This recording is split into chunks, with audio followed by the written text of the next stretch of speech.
होगा।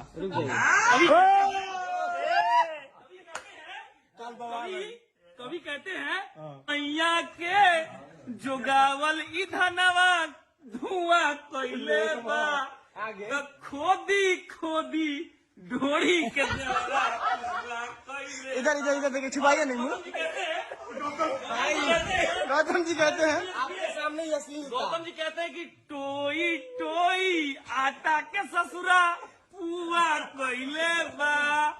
अरे वाह, खोदी ढोड़ी के मुआना पुआ कोइले बा। आखिरी लाइन है, पीसों का ट्रेंड कर जाएगा।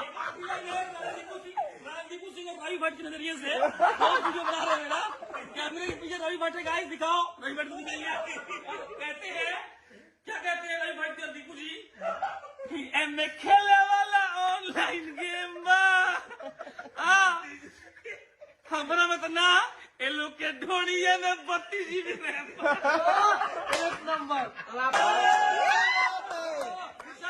अच्छा, ये गाना गाने के पीछे का उद्देश्य क्या? हम बता रहे हैं क्या उद्देश्य है। ध्यान से सुनना है और ये नजर कर रहे हैं हम दीपू जी को। और फिर हम बोल रहे हैं कैमरे के पीछे जो भी लोग हैं, राजन सिंह मुकुट, गोपालगंज के हमारे प्रिय भाई विशाल राय, और क्या बताऊं अपने अदा से, अपने क्यूटनेस से हमको घायल करने वाले रवि भाई।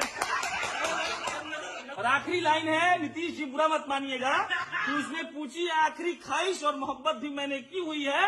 चाचा बुरा नहीं मानना है कि आज गुस्सा नहीं पीऊंगा मैं। आज गुस्सा नहीं पीऊंगा मैं, क्योंकि मैंने आज शराब पी हुई है।